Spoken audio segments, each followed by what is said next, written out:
So it's a little bit after 6:15. We posted this as a select board meeting because we thought we would have a quorum. We have two members out of the country. One, he thought he was going to join, but he's not. So this is a public forum to discuss the recycling transfer facilities. I don't need to call to order. We're not going to do the Pledge of Allegiance. Here at the table is Town Manager Chris Senior, Frank Marchione, who is our consultant and is intricately involved with the day-to-day operations of the RTF. Brian Joyce, the Director of Facilities and the Public Works. Thank you. I'm Ellen Marr. I'm the current chair of the Select Board, and Paul Grady is a Select Board member as well. So at this point, we're going to talk about the RTF, the proposal that will come forward. So there's two basic issues. There's the creation of an enterprise fund, which is a financial mechanism in order to support the revenues and expenses of the RTF. And then we'll talk about fees. They're not related, but they're related in the sense that if the financial mechanism is not agreed to, then fees will take on a very different look than what we'll be presenting tonight. So that's kind of an overview. I'm going to turn it over now to Chris Senior. Thank you, Ellen, and thank you all for coming tonight. I know it's a beautiful evening. What would be more fun than having a conversation with you at TF? Trash talk. Trash talk. So to start off, let me talk just a little bit about what an enterprise fund is, and we'll be posting some links up on the town website tomorrow. There's this short and longer memos from the Department of Revenue that people can go look at. But let me explain it simply. And this is a line literally from the one pager that the State's Department of Revenue says. An enterprise fund is a separate accounting and financial reporting mechanism for a municipal service for which a fee is charged in exchange for goods or services. Limited by public law to public utilities, healthcare, cable TV, recreational facilities like skating rinks and things like that, and transportation facilities like airports and docks, also school transportation. An RTF as an enterprise fund would still be a department. There's really it's an accounting. I don't want to make too much or little of it, but it's really an accounting tool more than it allows the operation to be carved out financially, but not operationally. It's still be overseen by the DPW. The select board still settle the fees as they do today, and constituents have the same access and rights that they do today. So, and there's no separate boards or anything required. I know there's some confusion. The water and sewer enterprise funds are very different. They were set up through state law a long time ago. So we're not looking to create anything that looks like either. This is really an accounting mechanism. And again, as Al pointed out, what it really is an ability to match fees and services. And the reason these have been created over time is really, apart from when you're running it, is something that's really a standalone, like a water or sewer enterprise fund. They're done because they're smaller entities that generate revenue with as a genuine expense time back. And rather than have them and to properly reflect or to match the fees to the costs by segregating them out, you can do that. It's done on a smaller scale all the time. Schools have many of them. They have ones for lunch, for school lunches, for transportation, for kindergarten, for athletics, and student activities, field trips. The town has some too, right here for the senior center. We have an enterprise, we have a revolving fund that's for programs. Recreation is actually on the same base. Money for fees for programs go back into paying for the programs and the support that was funding those. An enterprise fund is a broader accounting concept. What it does is it allows for things like reserve funds to be set up, and it keeps the money inside that enterprise fund. Doesn't mean it can't pay for things. Obviously, if there's services that are provided, for example, healthcare. If there's insurance that's paid for through the general fund, it will be charged back to the enterprise fund. Again, it's basically like a very robust accounting tool. As it was pointed out earlier, the reason that the fees attached are different if you have one or not is because in an enterprise fund, 100% of the money stays inside the enterprise fund. So if you're paying the removal of air conditioning, it stays there.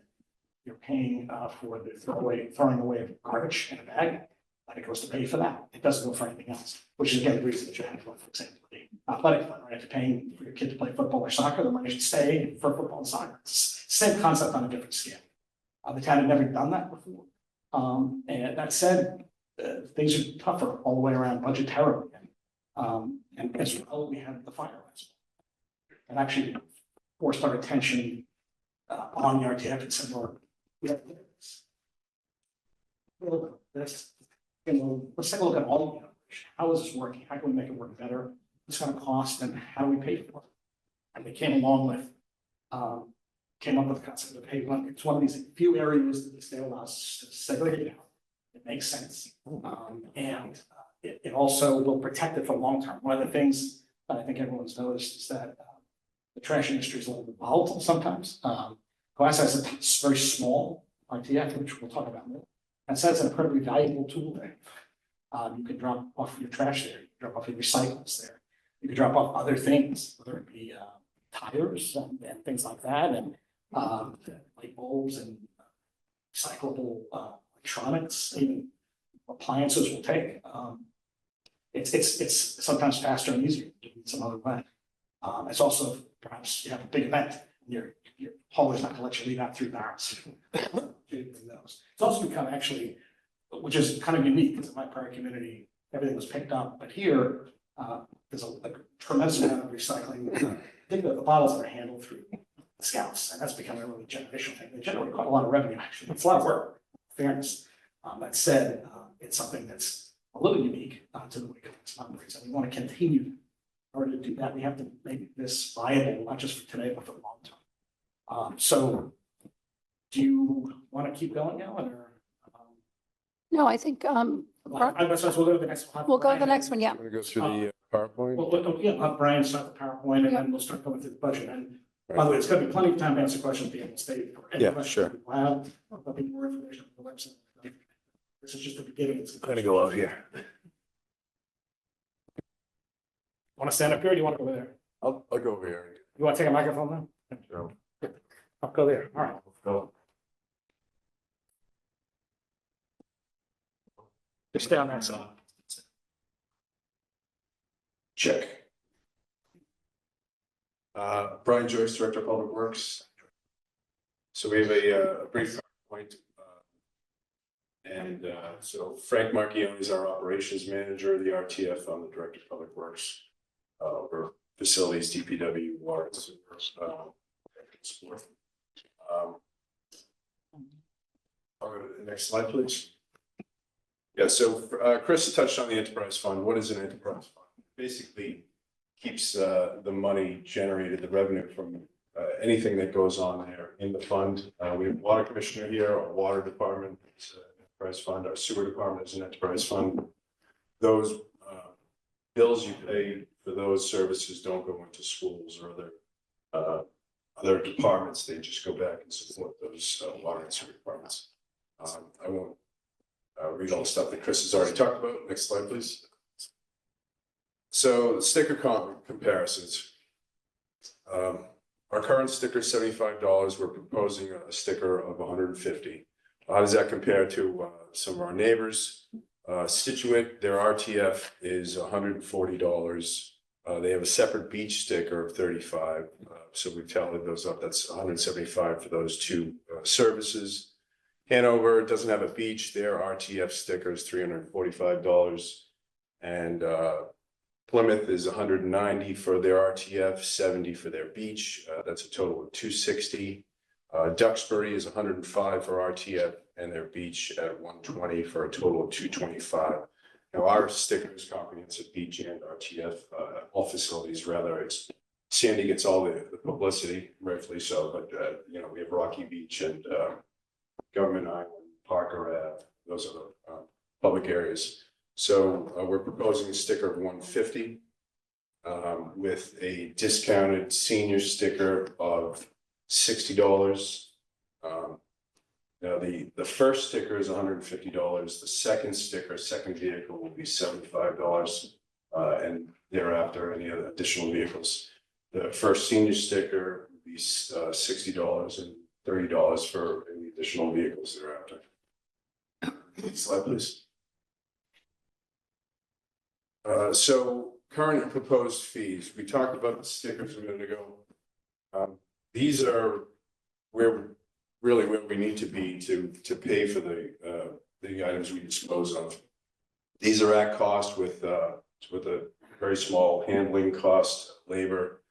So what we're trying to strive for is to be able to dispose of any materials you bring there at cost without running a deficit.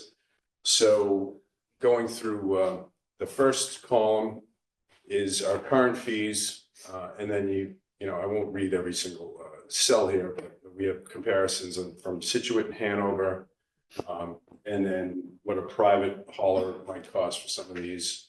The column that says cost is our disposal costs for each of the items, and then the last highlighted column is our proposed fee. So again, we talked about the sticker, 150 for the first sticker, 75 for the second.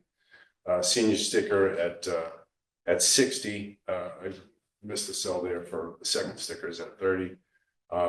The pay-as-you-throw bags, those are proposed to go to $4 and $2. So $4 up from $2 for a large bag, going to $4, and the small 16-gallon bag from $1 going to $2. Now, just a quick thing on the pay-as-you-throw system, and the RTF's been in operation since 1989, 1990. And the concept of pay-as-you-throw was, you know, I think an enterprise fund concept. But the pay-as-you-throw system, if you buy a roll of bags for $20, the enterprise, the RTF budget is about 1.5% of the entire town budget. So of that $20 that you're paying for pay-as-you-throw bags, the RTF's only getting about 20 cents to 30 cents. So it's really a misnomer in that sense. Under the enterprise fund, that $20 goes right back. It's truly pay-as-you-throw. So the scale, we're going 15 cents a pound. Upholstered furniture going from $10 to $20. Again, the 16-gallon bag we talked about going from $1 to $2. Rugs will remain the same at $10. Box springs and mattresses are both going from $40 to $45. See the TVs, they are going from $10 to $20. And if you look at the cost comparison, it's a range for each of those items that we need to dispose of, 14 to 20. And then there's, you know, again, we have a handling fee in there. Propane, that's remaining the same at $5. The monitors are going from $10 to $15. Again, mattresses we talked about going at $5. The tires will remain, tires without, not on a rim will remain at $5, and tires on a rim are remaining at $20. Appliances are going up $5 from $10 to $15. So that's the fee schedule. All of this we're talking about now is going to be put on the town website, and I think this is already up there. So if anybody looks at, you know, has any questions or look at them a little closer. Next slide, please. All right, the proposed budget. This is a little hard to read on the screen, but the total operating budget for the RTF proposed is $829,400. We're projecting a revenue of $820,203. Now, again, those I'll go through each of the lines of revenue that we're talking about. Resident permits, with the increased fee, we're projecting $360,000, and that's also projecting that maybe some people won't want to do it. So we factored in about, you know, so 10 to 20% of folks are saying non-resident permits. This is a pilot program we want to offer to out-of-town residents. So the RTF has a 50-ton per day capacity.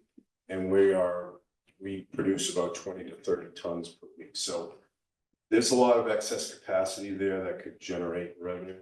So this pilot program is is proposing 300 out-of-town stickers at a cost of $250. That's based on 250 stickers, because we're not sure we're gonna sell them. Okay, so the basis is on 250 stickers. So that pilot program is going to go for a year, and then we'll assess it after a year. We'll assess it during the year if there's needs to be any adjustments. That is RTF only. Those will be different stickers. There will be no beach access allowed with those stickers. The pay per throw bags, we are projecting a revenue of $312,000. Again, that's with the increased prices and also a reduction in what we think people, the attrition of people who just don't want to pay the extra fees. Bulky waste, CMD, which is construction demo waste, recycling, those are all pretty much remain the same, $27,500, $40,000, $5,000. So that gets us to our revenue projection.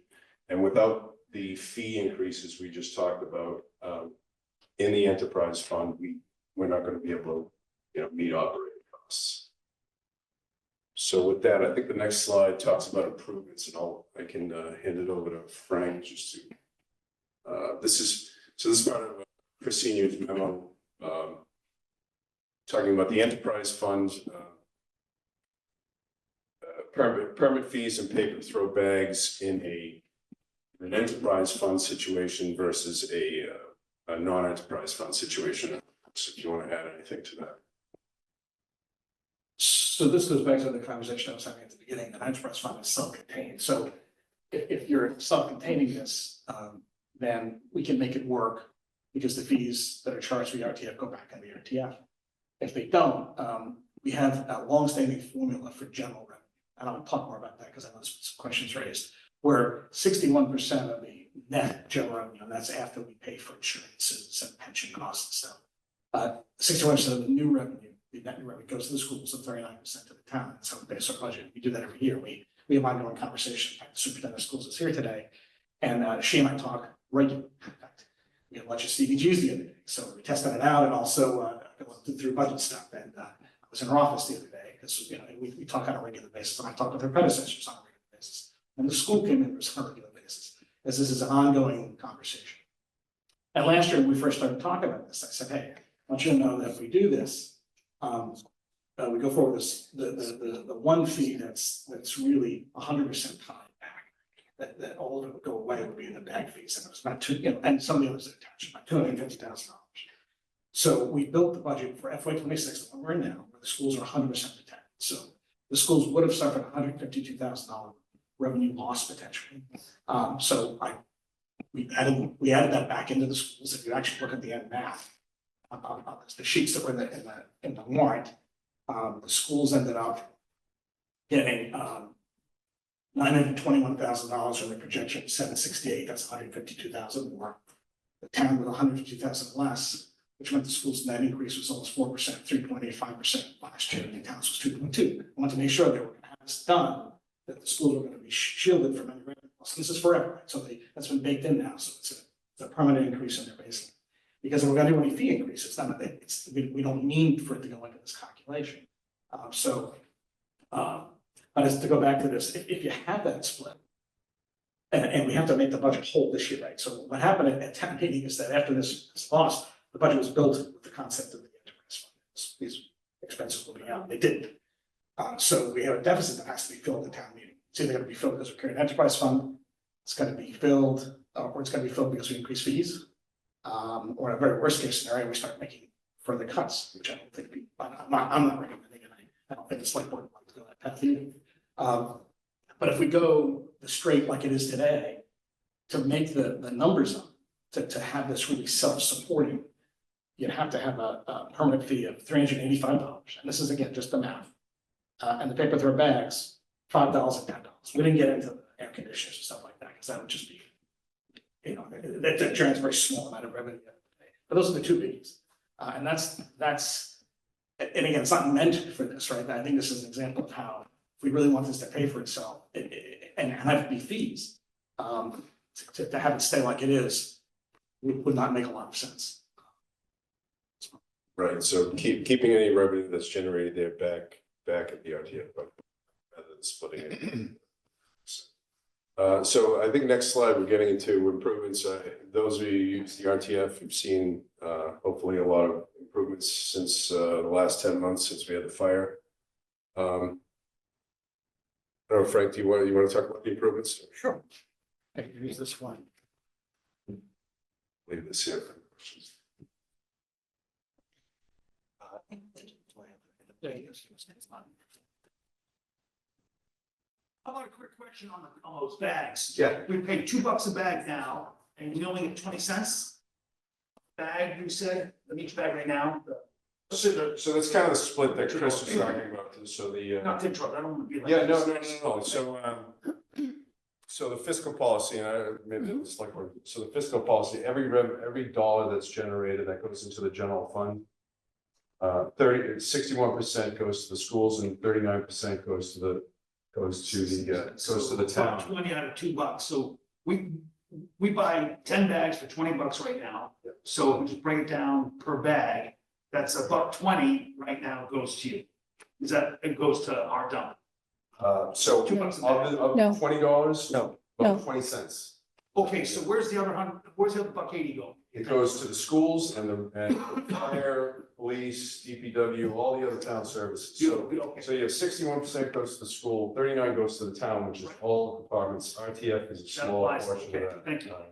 Which is like 1.5% of all schools. And then when they go to $4, all of it's gonna go to the enterprise. If it's voted as an enterprise fund, it stays within the fund and it's managed. And before I'll let you go in here, but I'd love some background information, charts, history. What are we paying now? Where's it been coming from? And then show We us the just went- history, Chris. Trends in the history and this radical change that we're now making. What we're saying is we're not making, it doesn't cost us a ton of money is what we're saying. And we need to carve that out of the budget and make it more exacting and accountable and all that. It sounds like a great idea, but I just love to see some history. So sure, and we can talk more about that when we get to touch on Frank, talk more. I don't know, and it's a bigger conversation now because it's actually the RTF. It seems like it is because. Right, it is, and I'm happy to also talk to you offline. So I know, and anyone has a question, same answer. So let Frank talk about it. Sure, pardon me, thank you. Did you want to say something? Do you want to, Frank? No. Okay. Thank you. My name is Frank Marchioni. I was brought in back in October of last year to help out logistically, pre-fire. So my role is to advise or hopefully advise the town to upgrade equipment. There were compactors, for example, that were 24, 25 years old. There was a very broken flow, if you will, and most of our labor that was up there, short-staffed as currently are, and we have been, really, the staff worked to handle material, okay? They were mostly in that old blue building, if you remember the building. So they weren't even out on the floor, and the floor is the general area. So that was a problem. So 2 weeks after the fire happened, and it caused everybody to pause and reset. Thankfully, not a lot more damage was done, considering the size of the blaze. But with a team effort, and I must say, it was a total team effort and total commitment by town manager Brian and everyone in the DPW, put a compactor back online in 2 weeks. So we opened up the station and we were able to change logistically a few things, and we got the facility back up and running. For the last 10 months, it's again been a total team effort to really reconfigure and rethink the facility, and not to just get it up and running and do the same old, but what can we do to take the facility into the future? One thing that you have to understand, some do, some don't, that this is a very, very valuable asset. The DEP will not give out licenses. It's almost impossible to get a license. So it's a great asset to the town. because it does many things. It not only allows the residents to have a low-cost provider in town to bring in their trash and recyclables, but it's also, the facility acts as an equation that it balances out everything around it, okay? You have the ability to take waste bin items into the facilities that you don't have to go to an outside source. Currently, I think we have about 13 stations that take commodities, with about another 3 coming online. I think for the footprint that you have, it's remarkable how the doors have been kept open all this time, especially with the lack of staffing. It's also a juggling act to build the budget in the environmental field. Everything goes out to a third party, so we're at the mercy of the facilities and also a lot of legislation, right? So if there's a waste ban act coming on, or if there's a facility that we ship to and they decide to close, like happened a few years ago with all recycling facility closed, having an internal transfer station gives the ability for the town to adjust and allow for the town folks, the residents, to keep on bringing in their recyclables. There's been a lot of changes and it's a flow. If you come in, one thing that you've noticed is we put in a new office where maybe to the right of the scouts. So this office is now positioned, it's a break room, it has a bathroom, air conditioning and heat, something that is needed, not always there, but it's needed. So it's facing out. So if someone is in the office or someone's taking a break, at least they can see what their co-workers or what the residents are doing. On your right-hand side, the slide over there shows the e-waste container and the clothing container. So something else that might not be reflected in the numbers. So we did ask for a little bit of an increase on the TVs and the monitors, because we're shortly going to be bringing on bulbs and batteries. So household fluorescent bulbs, batteries will be brought on with no fee, because we have incorporated a little adjustment in the other commodities from the same vendor. Next slide. Okay.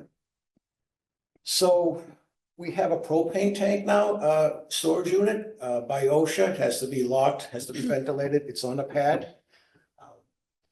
That burnt. There was some sort of, I don't remember, so forgive me. It burnt before I got there. To the right, we have a storage container for batteries, household batteries, power tool batteries, things like that. And to the right of that, that was our storage. That's our office. That was brought on from the emergency management team. And that will be leaving, and we will not have a rental on that. That will be leaving by the end of the month. Just some upgrades. The facility wasn't very pleasing to the eye. I mean, it looked like a construction site. There was a lot of Jersey barriers. It was very unforgiving and very cumbersome. And, you know, driving around and trying to back your car in and looking at it, it could be a task. We went from having storage units or drop-off units looking like that to maybe now fresh paint and all new signage. Next, please. Before, this touches upon what I said about labor. If you remember, there were open top containers for your tin, and there was only one point of access to the front. Some of you might remember there was also a wooden staircase that was not always accessible to every user. So we did away with that. The glass station, the glass building is still there. And that's going to be put to use for maybe an emergency container or not. But the system, the way it was very labor intensive, right? So we're putting glass, we're depositing glass in these Tupperware bins. And then we have to go, the labor, the staff, we have to go then pick that up, turn and dump glass. It's an open top container. Not really the safest operation and definitely labor intensive. The one on the right, that shows the crushing unit that we put offline back in October. But another thing, because of the axis, we actually used to pull that out of the pit and with the backhoe, just move the glass back and forth. Again, very labor intensive and very costly to run a backhoe. Next, please. If you remember the buildings, so these are the buildings, the blue building, I think it was referred to as the blue building, Yeah. but you have, it's very strange to me. You had windows that you dropped off your recyclables into a hamper, and then the staff would walk that hamper about 10 feet over the back top of a compacting unit and then dump. Again, very labor intensive, not the safest environment, cold, not air conditioning, just not a good place to work.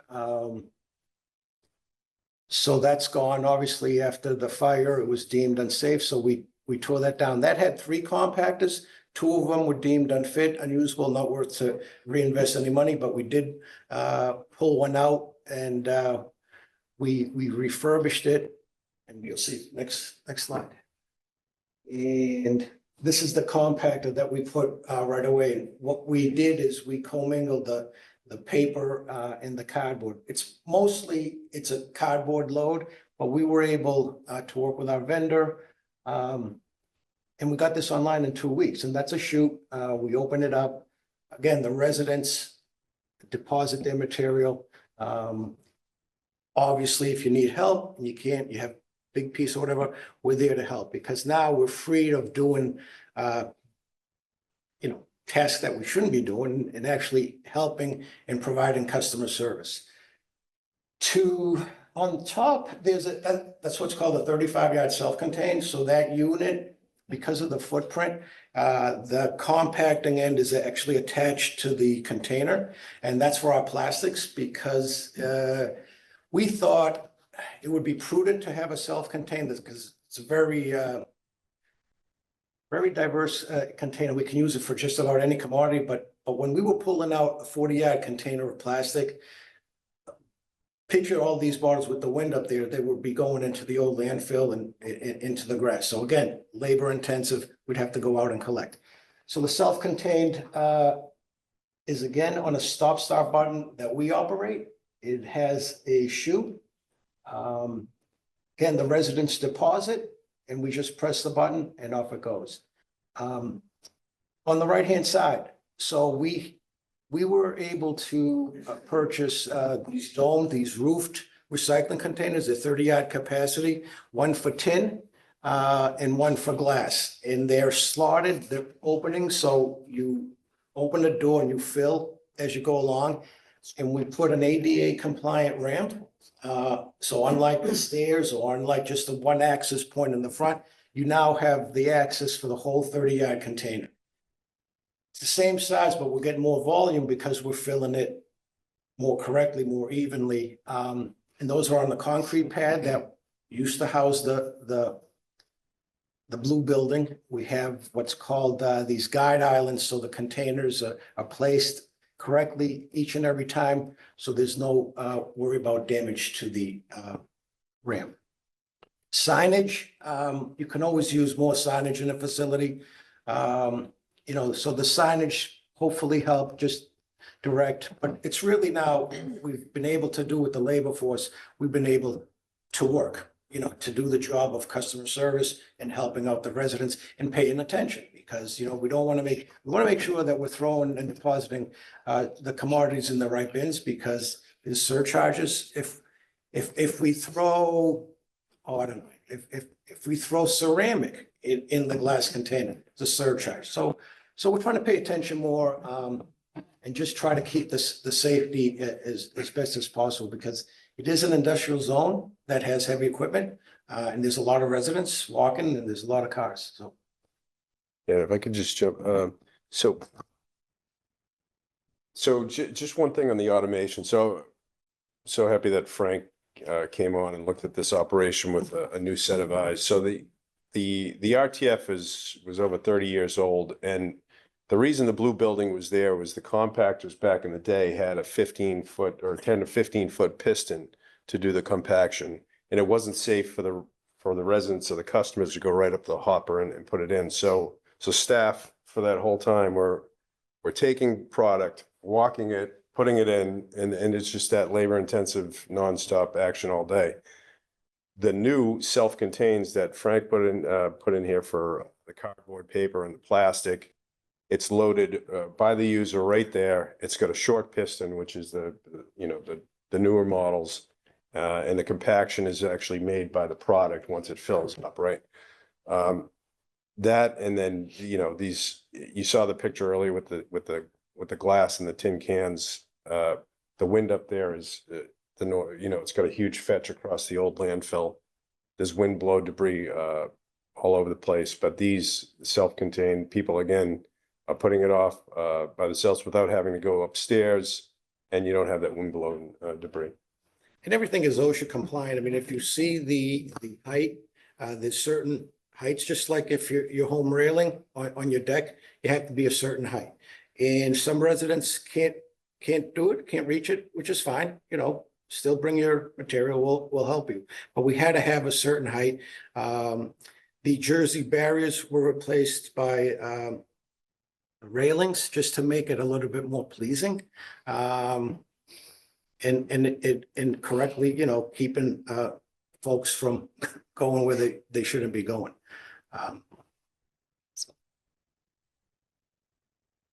Next slide.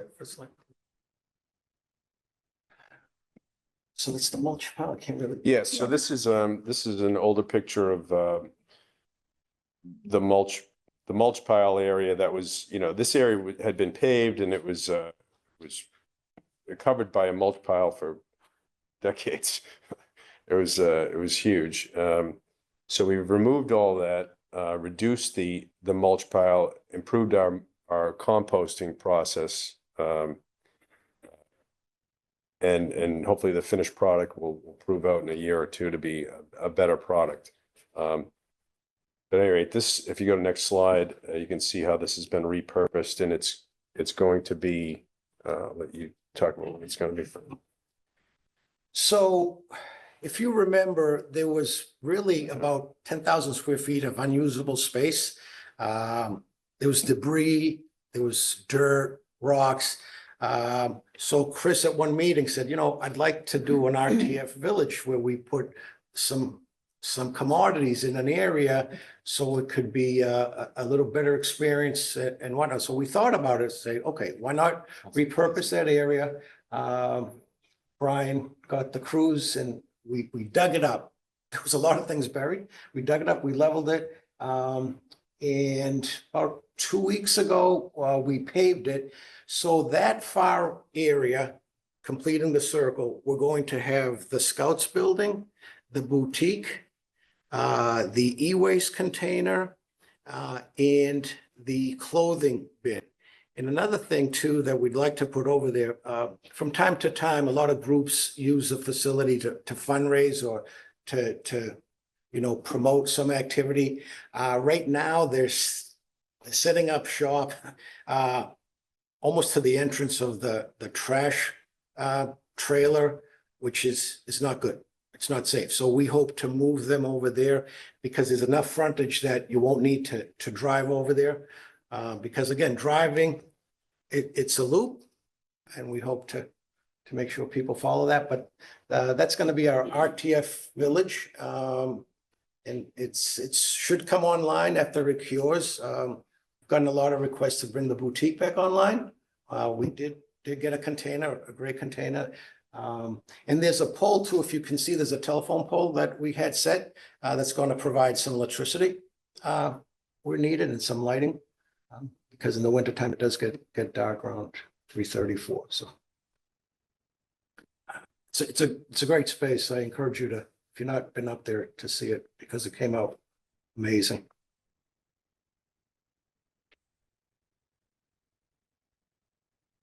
Kind of wraps it up. Yeah. So again, just touching upon some of the improvements that have happened since the fire last October. And I think, oh, the next slide is just, you know, showing the landfill kind of historically where our garbage was going, and now it's and now it's producing money, right? With a solar array. That was the end of the PowerPoint.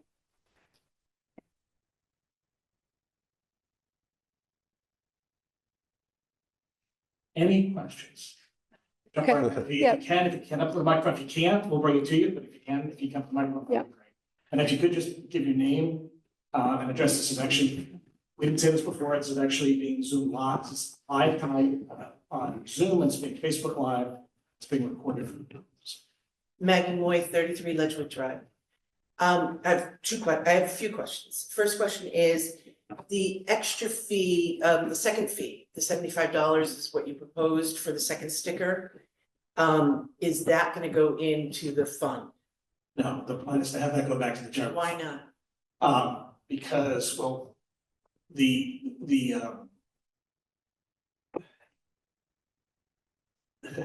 one of the things we've never done with the fee is separate it, right? So this is a clean segregation. So the first fee, the top fee, would go to the RTF because it would support that. That said, the town also paves the beach and it maintains a lot of other facilities, so the revenue comes in. And by the way, that general revenue is historically been split, so it'll still be split as it always has been. So we're not gonna, there's no plans at the moment. It's like board wants to do something with that, to segregate it out. But then the second fee is the same price as today. We're not changing the second fee. Is it legal? What do you I mean, you're changing this to a fund, so if we you said that everything, all the stickers for the, has to go to the dump.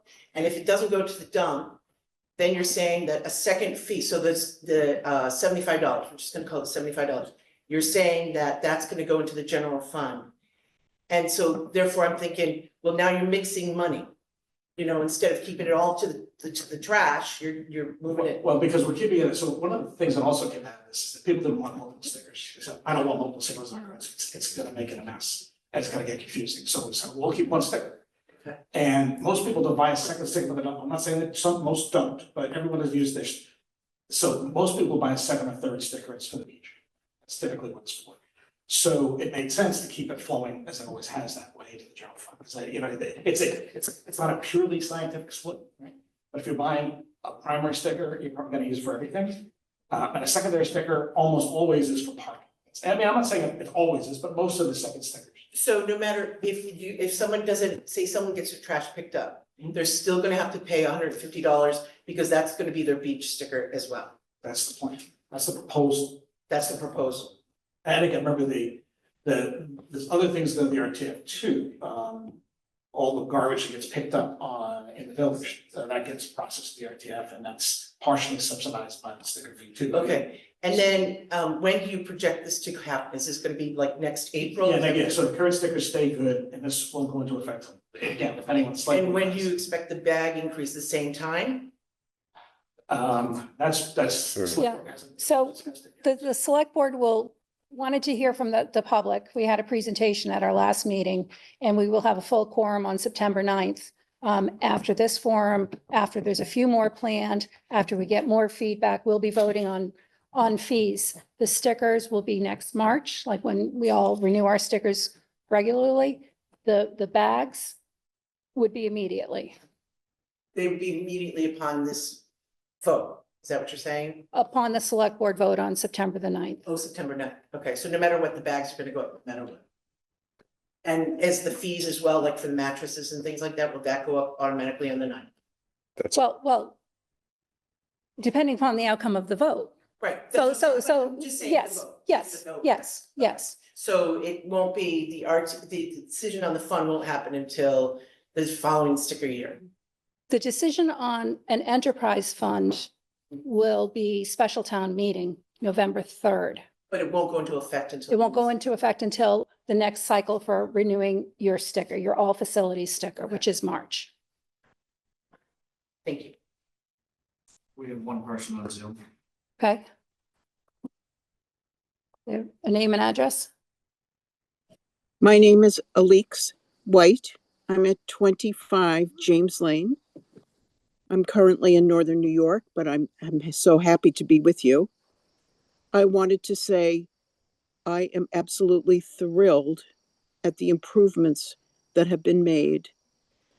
My husband, David Bigley, and I served on the recycling committee when the town landfill closed, and we had to start recycling. And everything was it was very piecemeal. We went to town meeting for the compactor for the glass. We went to town meeting another year for the compactors for cardboard and plastic. And there was no guarantee that we were going to get any of that. So we built the recycling system, and we knew it wasn't paying for itself. And the Enterprise Fund is a very good idea. What I'm most concerned about is adding in other people, other towns. I think we need to see how we do with these raised fees, get the glitches ironed out, and see what we can add in. I would not include out of town residents at this time. Thank you. Thank you very much. Is there anyone else who would like to come up? Mr. Jenkins, and then we'll go to Mr. Ashton.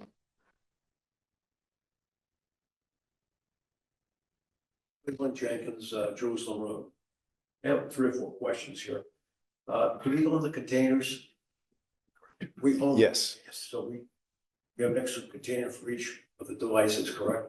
Yeah, so I'll let Frank talk about the compactors, but we have swap. We do.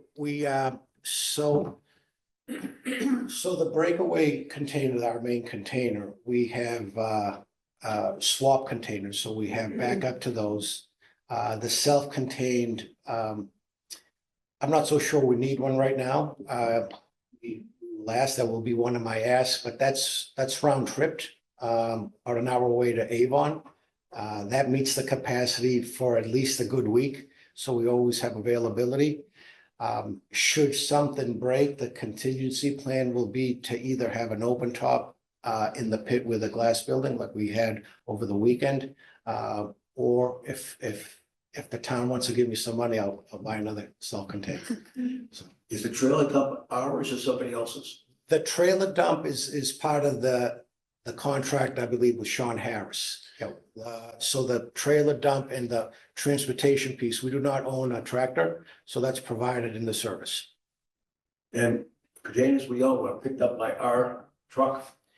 Yes, we have help when needed. We can call an outside vendor or two, and they can haul our containers as well. Yes. Are you a contractor for us or are you a full-time employee? He's a full-time that's a good employee question. as of today. So actually, thank you for raising it. So I will formally introduce Frank as a new employee of the town. So after going through this, it made a lot more sense rather than paying him as a consultant, to pay him less to work more. And he agreed to work. He agreed because I gotta tell you, we had a conversation in my office that he loves this industry. And I'm like, okay, I'm gonna harness that energy. And he can't retire. He tried to sell and get out of the business and he just can't. So I don't think his wife wants him at all. That's what it comes down to. But even so, he's now he's starting as a full-time employee for us, which is great. Is for a certain length of time or is it permanent? Well, I mean, what's permanent? I mean, I mean, there's no contract. He's he's an not actual running employee. the facility. Is he actually the person running? the Yeah, facility? he'll be running the same basis. Yeah, okay, he is now. So, it's considered- And just to note, I mean, Frank is over 3 decades of waste management operation and owner experience. My last 20 years, I've been self-employed, actually picking up a lot of homes in Cohasset, Hull, Hingham. So I'm pretty intimate with the residential side of the industry. I have vast amount of contacts, equipment, folks, facilities. I know how to negotiate contracts, procure equipment. I fell into this 30 plus years ago and I just can't get out. With all the new ways arranged now on the facility, do we really need 5 people in there working? I'm not so sure we have 5, sir. So right now, we have probably 2 part-timers, 1 full-timers, and myself.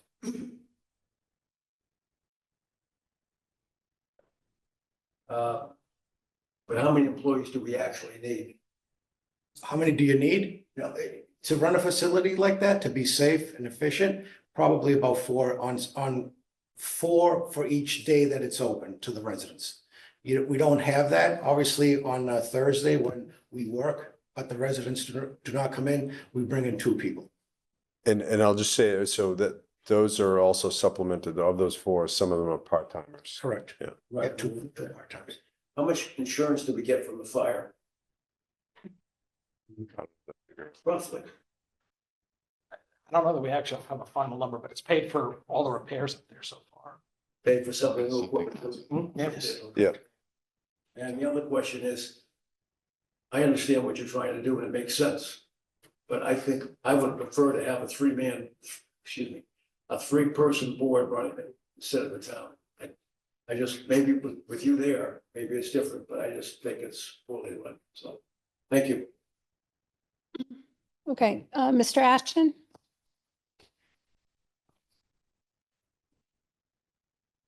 Will Ashton, 125 Down Street. So historically, the RTF has been funded within town budget, like we discussed today. It seems like the argument for the enterprise fund is that the town budget can't cover those costs any longer.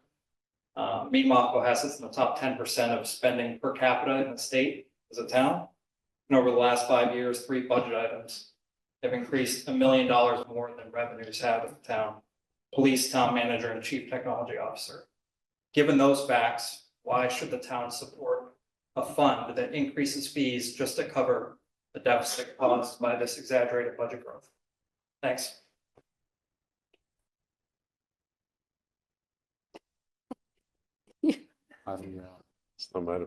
Yeah. So the Question. the budget of the town is created through a very long process by Process. residents. It's not my budget, it's not Frank's budget or Brian's budget, it's the town's budget. I would tell you, when I got here 12 years ago, there was no IT, there was no HR, there was no planning. And the town manager had 26 direct reports. So it wasn't a very functional from that perspective. We've come a long way. Now, as I said that, we've come a long way because the board, elected by the public, has said, do this, do this, do this. Create an HR department, create an IT department, and I think it's been effective.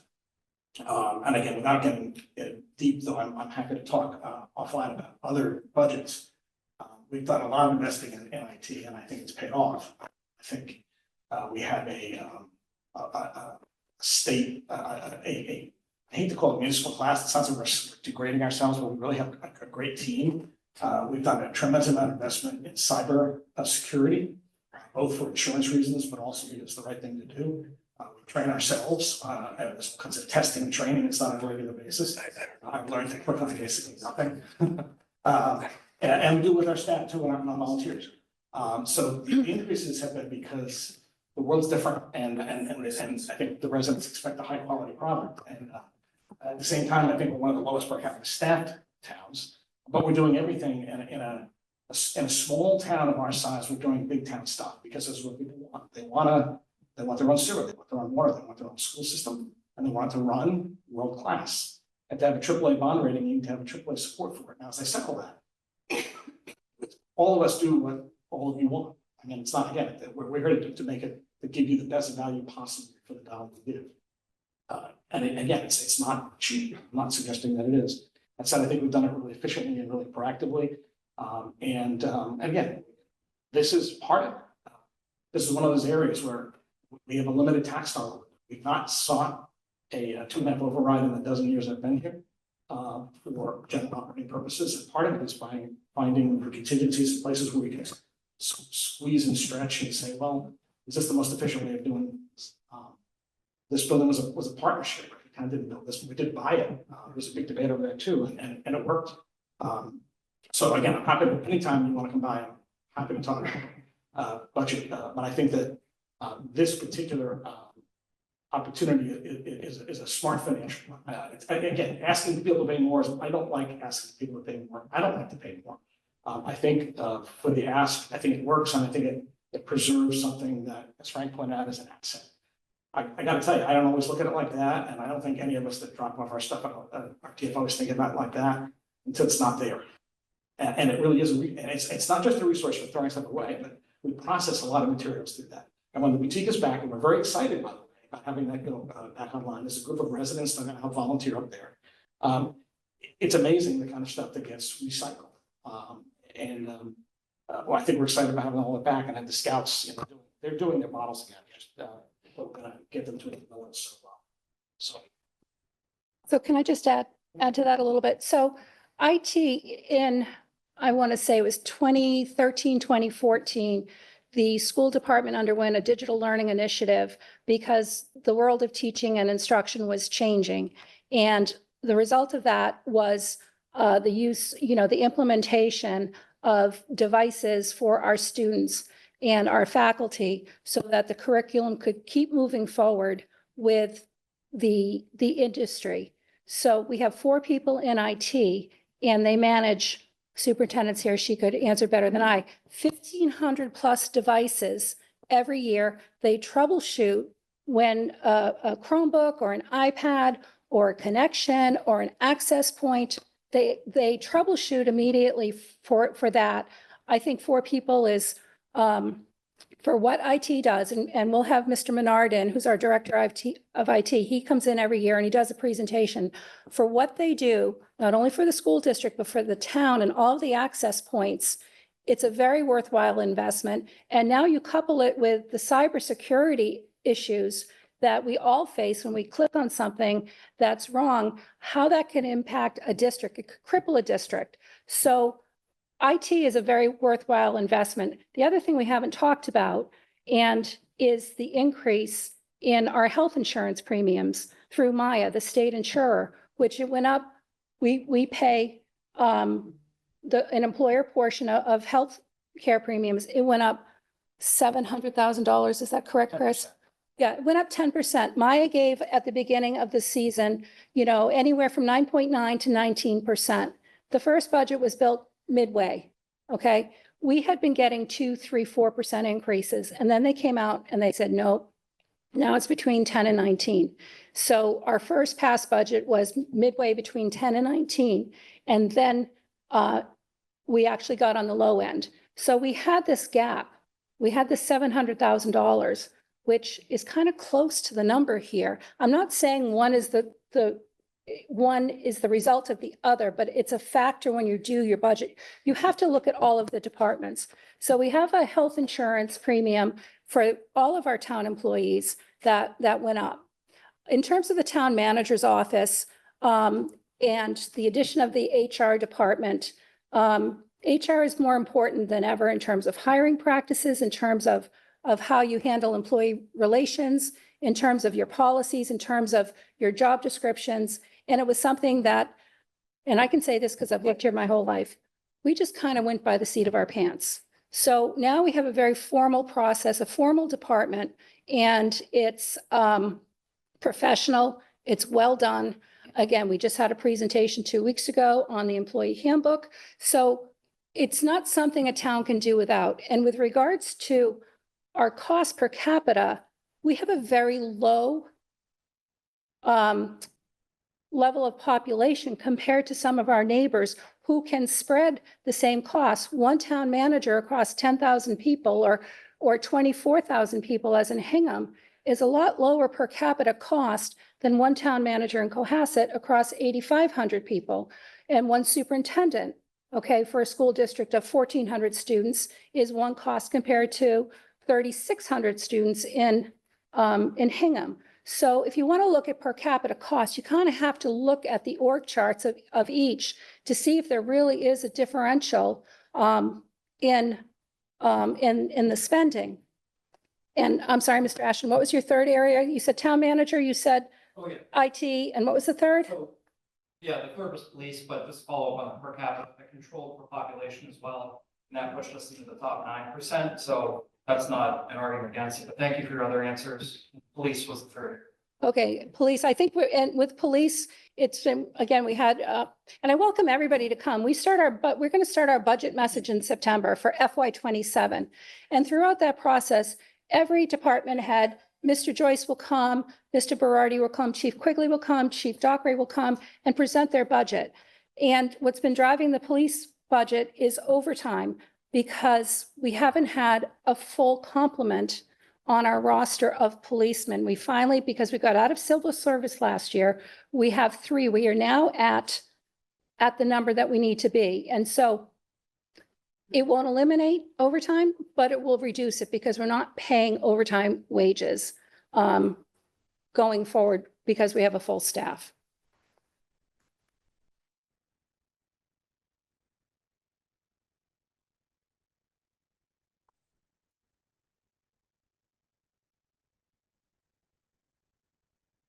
Dan Tarpey, 12 Base Lane. Thank you for doing this. As you all remember, this came up to a vote at the last meeting, and it was voted down twice. I have to ask myself, why wasn't a public presentation like this done before that vote? We asked for the town support. Select board voted for it to support 5-0. Advisory board 7-0. Yet none of this information was available to the people in town prior to it coming to the town meeting. Should we answer that? I can. Okay. Like, I'll be here for a while. So Okay, go ahead, Mr. Grady. Fluid. fair enough. Okay, that's Tarpey and Kenneth. fair enough. For years, the RTF has been funded year in, year out by a combination primarily of tax revenue and fees, whatever fees they got after the split was between the schools and whatnot. What happened to that tax money? The money has always been earmarked to run the RTF until now. So where did it go? Is my question. Well, So, The money that is stored, Can I talk? right, yeah, go ahead. Well, no, I would just say that, so it comes back to the split, so the 61-39, and of the entire 100% of the town budget, 1.5% of any dollar that comes in there goes, so it wasn't earmarked, it goes into the general fund, and then the general fund then funds. For years, Brian, the general fund augmented by fees from bags and stickers and things like that cover the cost of the RTF until now. Now, we're going to pay fees for what the general fund used to cover up until this point. That money has been earmarked for years in the general fund to run the RTF. There has been no explosion of cost. If you look at the spreadsheet you put out there, the costs of running RTF until next year, next year's projected costs, have been relatively what you'd expect year in and year out. So what happened is that there was a budget shortfall elsewhere, not in the RTF, and you use that money to plug that gap. And now we're trying to create a crisis within the RTF, saying that it doesn't pay for itself, we can't subsidize it any longer. That money that was earmarked for the RTF year in, year out, went to fill another budget gap. And we're being asked to essentially pay another tax in the form of a fee. The beautiful thing about fees is once they're established, they can be raised administratively. That's one concern that I have. The other concern I have about this is the idea, I think the lady who was came in on Zoom hit it on the head, that we might want to monetize the excess capacity, of which is quite a bit of our RTF, and sell it elsewhere under the guise of a pilot program. I'm not accusing anybody of being disingenuous about that, but nobody believes it's going to be a pilot program for long because there's too much money in it for a cash-strapped town. If we sell stickers under a pilot program to say 300 stickers, I think Hull has been mentioned, there's nothing to say that the rest of the unused RTF capacity, again, we only use about 10% of what we can use right now, won't be monetized by other select boards in the future. Because we are a cash-strapped town, and that can be converted into money. So, looking down the road, if we did that, and looking at the traffic patterns now, we could have 4, 5, 6 times as much traffic went up those roads leading to the RTF. Now, it's in an early conversation today, we talked about the idea of selling stickers to the people of Hull. I love the people of Hull, nothing against them at all. But if we sell 200 stickers to those folks, their primary route to the RTF is Cedar Street, which, as we all know, bisects the country club. Those people aren't gonna let you do that. They have the means of wherewithal to stop you. They're not gonna let their traffic come because they don't believe it's a pilot program either. It can be expanded, once it's started, it can be expanded.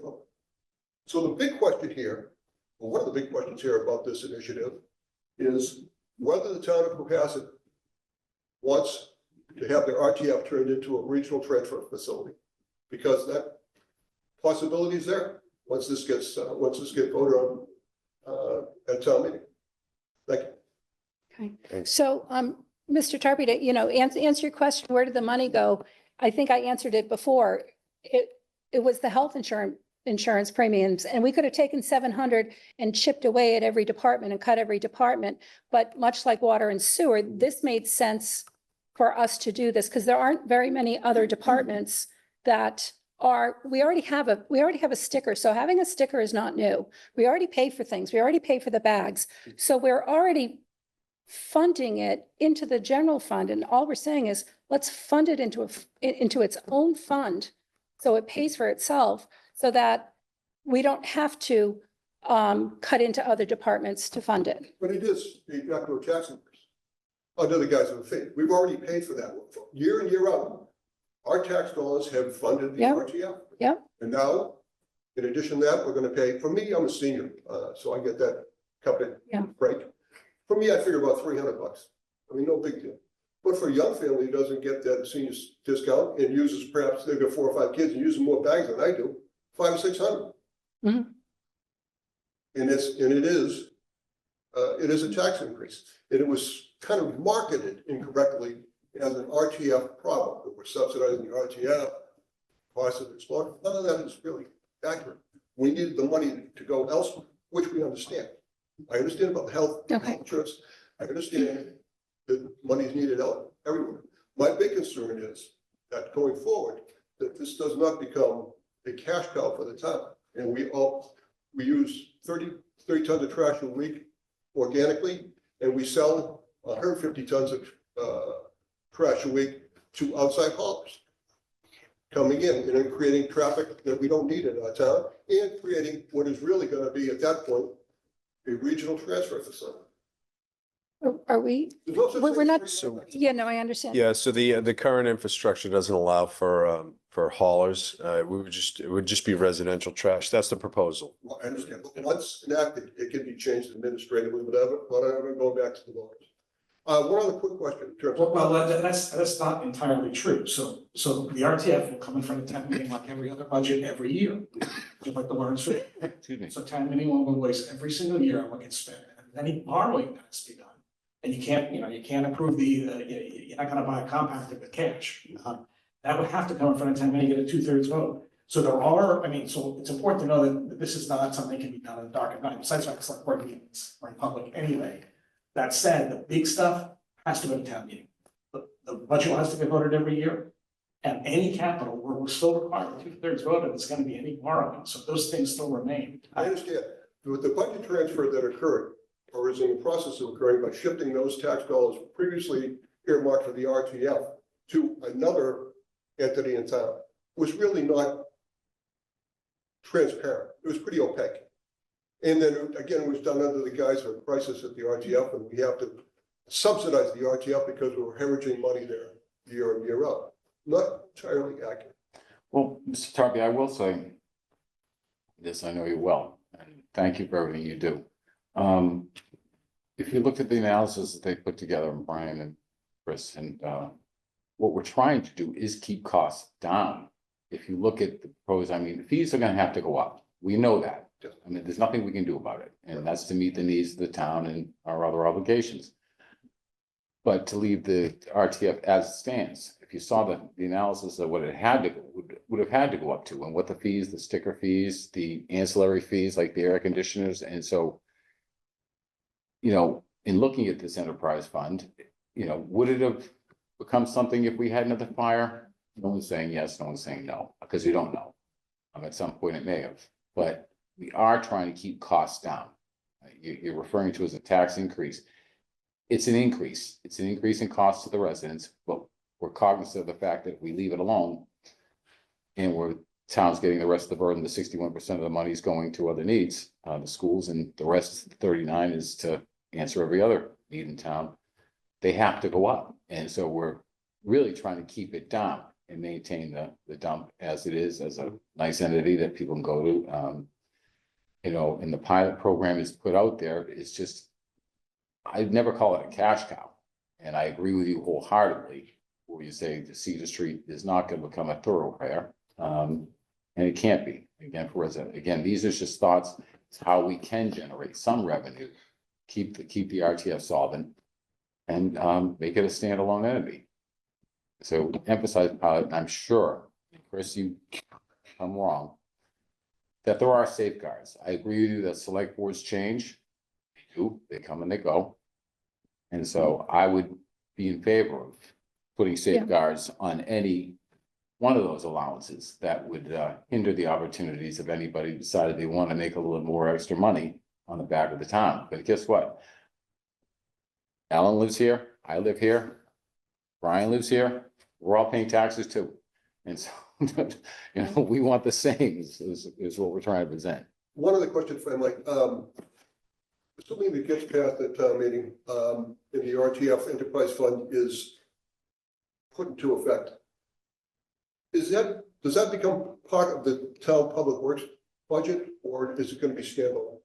It would be standalone, operated under Public Works, just like Brian also oversees water and sewer, but they're separate independent budgets. Okay. And it would be presented as a separate. So if there are capital requirements for the RTF going forward, like we need to buy a new front end loader 3 years from now. Right. Does that come out of enterprise funds, or Yes. does that come out of, Enterprise. so, and the enterprise fund will be on the hook for any capital improvements going forward? Right, so excess revenue, so I'll just give the water and sewer departments, excess revenue can be voted into a capital fund, and they retain a capital fund in any expenditures like new trucks and pumps and things like that. They tap their capital fund. There is a review by the capital budget committee, but it's not coming out of the town capital budget fund to fund those enterprises. And that's what the reason so it can start to pay its own way, because I guess Frank's pointed out, there's work that needs to be done there for a long time. And quite frankly, it's kind of there on the side. And I'll be honest with you, it wasn't something we looked at every day. It's just true. And that said, it's light years better, and it needs to continue to get better. Frank and I were talking earlier about some other steps we need to take. We're not going to take them unless we get this financially stable, and then it has to be done within means. It has to stay within the means. That's the approach that I would recommend. And lastly, I noticed over the last several months since Mr. Marchione became involved, that the operation of the RTF has moved in the right direction. I think, thanks for taking that job, Mr. Marchione. I think it was a brilliant hire on the part of the town. Thank you. Yep, and so regarding the pilot program, I personally don't like the word pilot. My past life would say it's a test. And when you have a test, you have to set out parameters for whether or not the test is successful. What are the benchmarks you're going to use success, to measure success? And what are the ancillary factors that contribute to either the success or not the success? And it's time stamped. So if we decide it's a test for 365 days, we will have a policy document that will live for 365 days for this test. And we will measure the outputs and measure the positives and the negatives, and then make a decision going from there. It's not an open-ended 300 this year, 400 next year, 500 next year. It's going to be very controlled, monitored. We will have touch bases, if and when the board votes for it, in terms of how it's going. Mr. Joyce, Mr. Marchione will come in and report anecdotally and factually, quantitatively on how it's proceeding. Good. Yeah. Yes, Mr. And I Grady. will say that the town obviously will be allowed input to see how it's operating. Again, that's part, to me, the most important thing, I think, to all of us. If, we sit down with a forum like this again and say, we're really not liking this pilot program or test program, to use Ellen's words, then we have to take that into account and probably pull it in a notch. If not, stop it. If it's unsuccessful, it's unsuccessful. And An unsuccessful litmus test is how the town feels about it. So I'll just put that out there for examination. If I could just add, before the next question, just a quick note on the capital, question. So there are a few things that were up at the RTF. The RTF was built 35 years ago, and there were things that were running and kicked down the road on capital requests, including that blue building that housed the compactor. So a lot of those capital, with the improvements that Frank has made in the past 10 months, those have now been taken off the 10-year capital list for the town, and we're kind of looking at things going forward with a fresh set of eyes. Dorothy? Kevin McCarthy, 155 Fair Oaks Lane. Presently, the recycling facility is used by a number of folks to deposit their lawn clippings and mowings, and as well as leaves and twigs and so forth from their fall and spring cleanups quite a bit. Will this use of the recycling facility be changed or affected at all by the new proposal presented tonight? We talked a lot about that, so we're still gonna take in leaves and grass clippings and compost them. We did talk about there is a cost associated with that composting operation. When it builds up, we need to remove it off site, or so it's not part of the fee increases that we're looking at here now, but it will continue to be a service. So there may be an additional fee to deposit your lawn clippings and so forth. Is that what you're saying? So as you know, we had, I want to say 300 cubic yards up there at one point, which was just a mound. That's not sustainable. We can't get to that point again, especially when we're gonna have the Boy Scouts and the boutique in the area where the pile was before. So we're looking at vendors that will take it off site at cost. That's kind of where we're at right now, or we can store it in other areas in town. But So it'll still be allowed to be done, except that there may be a charge. Is that what you're saying? not Not currently this time. proposed. The goal, Kevin, is to keep it free. Yeah. And we may try to do creative things to do that, and including finding alternative vendors to take it away and do it themselves. It wasn't being done well. Right. And we had a big giant pile can of it. That's it, the goal is to maintain it. We'll still have the brush days, you can still bring your stuff, it'll still be chipped.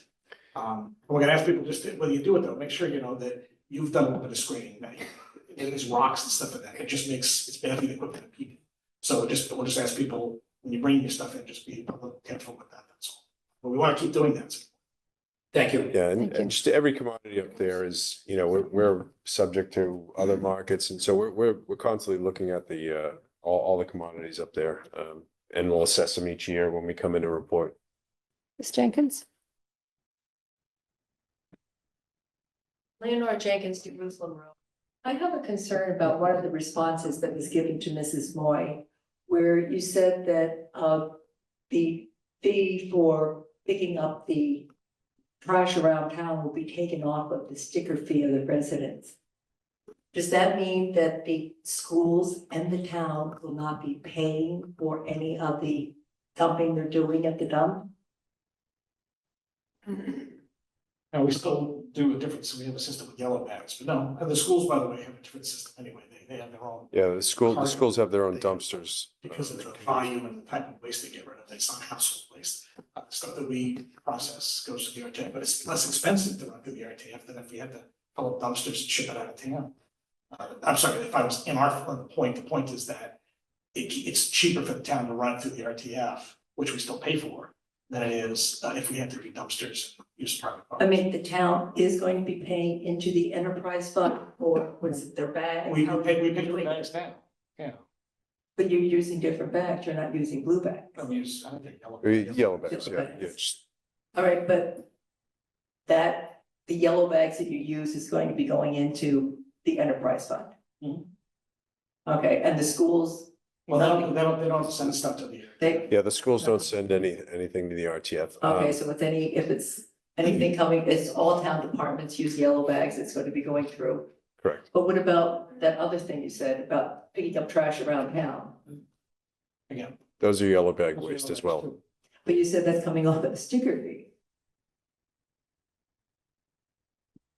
I don't know Yeah. if they said that. Coming off the sticker. So the yellow bags, so all of the with the exception of the schools, all of the trash is collected by facilities and brought to the RTF.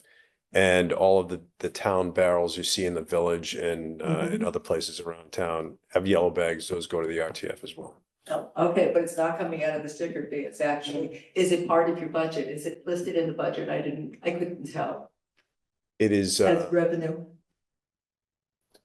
No, because the town is paying, the town wouldn't buy their own bags to dump at the RTF.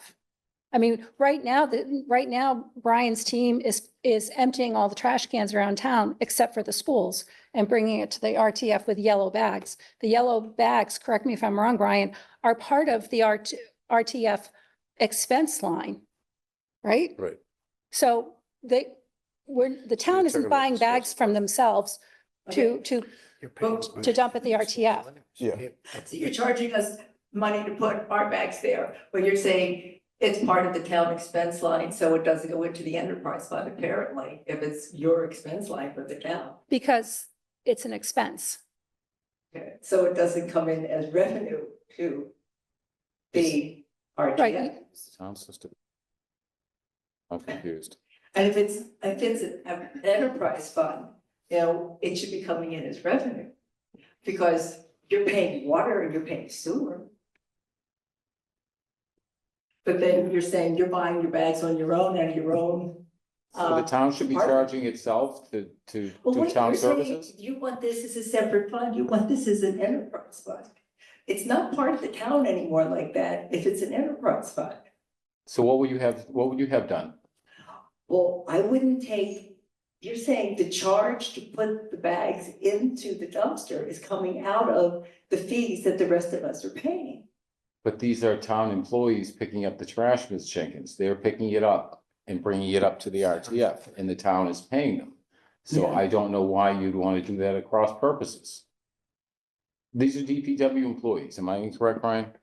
They're Yeah, picking up facilities. trash- Facilities, I apologize. I think, That's the job. We're talking about the actual stuff that's going into the dumpsters. This is what Chris said when he was answering Mrs. Moy, that there is the charge for whatever is going into the dumpster from the town is coming off of the sticker fee of everybody else. And, you know, you have your enterprise fund. Is the town going to be charging indirect costs to the enterprise fund like they do for sewer and water? so The the, cost of the yellow bags. Yeah. You know, the indirect cost. yeah. So, I mean, I'll give another So the, example of it. there is an administrative cost line in here for employee benefits, because they have to be captured if there are any employee benefits. If this is a tiny operation, water and sewer do contracts and bids, there's all kinds of equipment, bonding. Oh, but wait a second, and our indirect costs, I know, They're vastly. we went through some things, problems with indirect costs, and I still have some problems with it. You know, we got a little upset when we found out we were paying 9 months of retired employees' spouse who had unfortunately passed of her health insurance. Okay. But it was an indirect cost and it was tough.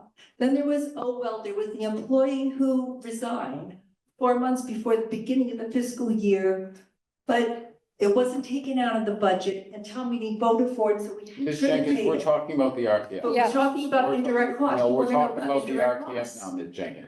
I'm talking about indirect costs. So are we going to be paying indirect costs like we do in every other thing? Because you have your time, you have Brian's time, and you have. As appropriate, we'll develop a formula. Now, at the same time, this is a much simpler, I mean, it's, you can see the budget.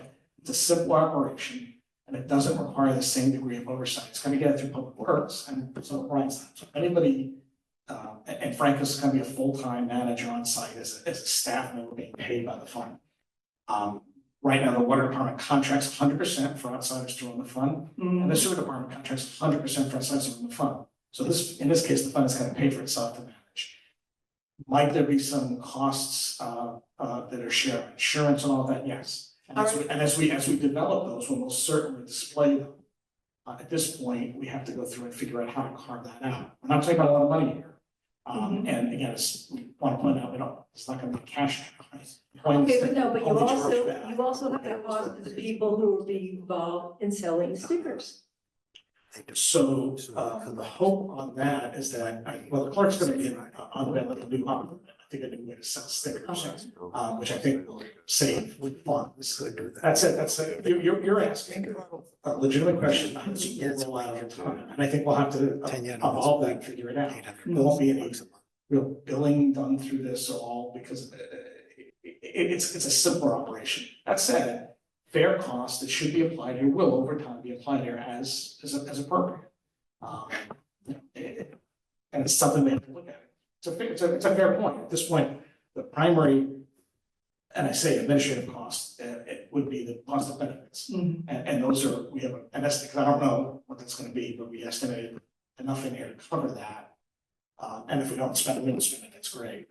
And then we'll go over time and see how much time is needed for other things. Okay, now about financial reports, according to state regulations and town bylaws, there's supposed to be monthly financial reports that are open and available to all people in town. Unfortunately, we haven't had that for about a year and a half with our enterprise fund. So I'm grateful that we have a new town accountant starting September 2nd, exceptionally qualified, have a lot of experience in the municipal world, as a wizard at our particular software. And I know that she's as eager as we are to go not just to where we were, but better than we were in terms of reporting. So I'm looking forward to some of that. And in fairness, we haven't been as good with detailed reporting because we've been a little tightly staffed. As I say that, I think we've filed all our benchmark reports. The budget's good. We've got our certified free cash retained earnings. Everything's done smoothly. And I expect them to get even better. So I'm excited when Beth joins us in just a couple of weeks. I'm optimistic, and I'll make sure this time to meet with the sewer and water boards to make sure that we're not only giving reports that are accurate amount of time, but also as robust as we need them to be. So. Well, I know it's very difficult to run a business without getting reports, and that's why it is important, I think, for the town residents to have access to these reports as stipulated by bylaws and state regulations. I'm looking forward to getting stuff. Well, we do meet all of our state. Yep. To be clear, everything we're 100% compliance with our state and federal requirements for our audit and all that stuff. At the same time, I'd like to start posting stuff on our website. We do regular reports to the select board; those are all public. We've been doing quarterlies to the select board. I think we'll still do quarterlies, but I'm happy to start posting monthlies when Beth comes on board for everything. I like them too. I'm happy to share them. Yes, well, thank you very much. Thank you. Any more questions?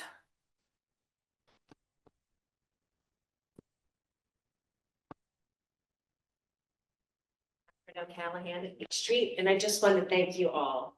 I mean, I've been up to the RTF, it looks fabulous. I'm so proud to be a citizen of Cohasset and to have that kind of facility, and I know you've worked really, really hard.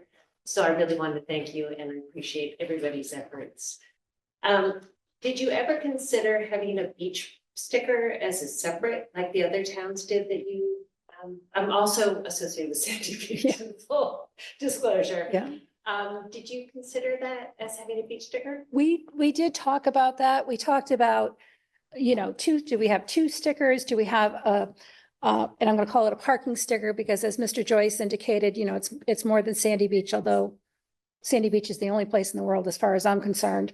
So and then we thought, well, maybe we do an RTF placard so you could move it from car to car. And then what happens? Do you give it to a neighbor who doesn't, who wants to go, who doesn't use the service? Or we talked a lot about it and we felt that one sticker, the way we've always done it, was the best. Now, if it doesn't work out, if we get a lot of complaints, people saying, well, why am I doing this? I only use the beach because I have private pickup. We'll revisit, Maybe an enterprise for the beach, similar kind of. Similar kind of thing, yeah. I mean, the sticker price we have at $75 has been in place. I can't even tell you how long. I think it's been in place since, I think it was $60 when Mr. Senior joined the town. And we were talking one day and he goes, oh, I think I'm gonna move it up. I'm like, 95, there's price elasticity and 95 is, people aren't gonna squawk about it. And we went to 75 and it's been almost 10 years since it's been $75. And that's the thing you run into with fees. Do you graduate them over time? Over shorter intervals of time so that, but then people are like, why are they raising it again this year? Like it's always been $75. Why are they raising it again? The schools just went through it with their fee. Their athletic fee had been $250 since 2007. They had never raised it. And now because of economics, they had to make some changes. So we'll be looking at the fees, the bags. I just asked Brian, I think the bags have been the same price since they came on board. Since they came online, we've never changed the price. So, but we will look at everything and constant review. And in full disclosure, Ms. O'Callahan, have you seen some of the residents that like to have the stickers up and down the side of the windshield? Now I'm gonna ask you to imagine something. What if we had 2 stickers going across? We'd have a lot more accidents. I think it's a badge of honor. Yeah. It is, but if we had 2 is. stickers, that each one's gonna fill Yeah. up pretty quick. Yeah. Thank you so much. Sure. So if there aren't any more questions, I would just like to show everyone and everyone who's watching one thing. Kevin, if you could go to the Town of Cohasset website. All of the information, the FAQs, everything that we're doing, all of these documents are going to be posted. And it's 2 clicks to get there. So you can see next to the community forum, and you can see that, and Kevin's going to click on the red. And here's the page for the RTF. And then he's going to click on I can click here for all the documents. So 2 clicks to get all of the documents and everything that's here. I think it's pretty easy. And we'll keep adding to it as this isn't going to be a one and done. We aren't going to walk away from this once whatever decisions are made. We're going to continue to review and analyze. We're also going to do the forum next week and one the week after, before the select board meetings. I think one will be at the library and one will be at the senior center during the daytime. We'll announce them when I lock down the rooms. And again, if anyone has any questions, call my office, stop by. We'll have more of the information. And I want to thank everybody who came tonight. Yeah. There's a lot of things you have to do on Very good. Sunday, Yeah. summer night. So thank you for taking the time. And thank you all for joining us for doing. And again, we're here. If you have any other questions, please stop by. Thank you again. Make a great rest of your audience evening. Great, thank you. Thanks, everyone.